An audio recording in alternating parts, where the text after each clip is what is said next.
Artificial intelligence has become more prevalent here in South Africa. Stellenbosch University has struck an almost 12 million rand deal with the AI search engine based in Amsterdam. The partnership seeks to help key medical research on the long-term effects of COVID-19. Nick Andersen takes a look at how AI will possibly help in the South African medical sector. COVID-19 had a devastating effect on the world, and here in South Africa, it was no different. Over 100,000 lives were lost in SA to the coronavirus.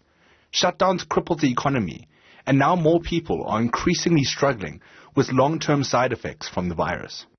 A team at Stellenbosch University is conducting key research into understanding persistent microclots in those suffering from long COVID.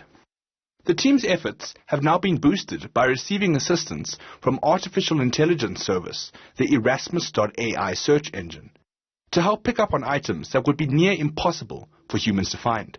Erasmus AI founder, Daniel Erasmus, explains how his AI system gets the job done by processing over 250,000 website pages every single day. To understand what's going on in the world and to get a better sense of, this is something unusual that people are missing, this is something unusual. And occasionally, in contact with researchers, they've been fascinated by that ability to get overview over whole domains of knowledge. And so we also decided that we'll process medical knowledge just as a beginning of a tool set there. And we've been doing that for a long time. And so we were just fascinated by Stellenbosch's research. It's leading in the world.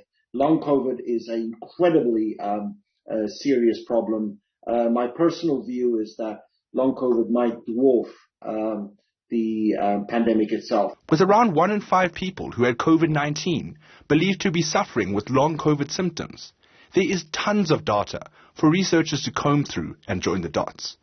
But with so many dots all over the place, how can researchers be sure they are joining all of them effectively? That's where AI comes in.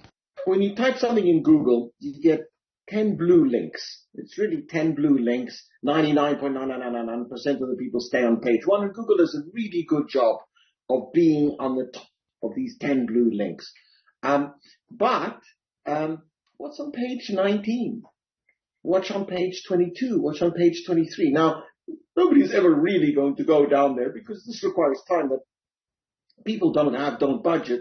And researchers might go a few pages down, but what if you had an interface that will show you thousands and thousands of articles and organize that so that you can see how they interconnect and interrelate? With AI chatbot ChatGPT having brought AI into the mainstream and made it accessible to millions in recent months, Erasmus notes that an artificial intelligence system with more South African specifics is needed. But like most things in South Africa, load shedding is holding development back. There's fantastic tech in South Africa. There is absolutely fantastic technology work. There's fantastic technology work being done in Kenya. There's fantastic technology work being done in Yogyakarta, in Indonesia. There are these spikes across the world that are there. But there is no way you're ever going to train a large language model with rolling power cuts. You need your data center to run 24/7.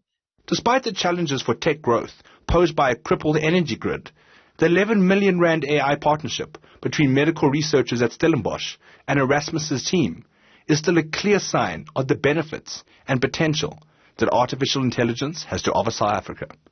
For Newzroom Afrika on Channel 405, I'm Nick Andersen in Johannesburg.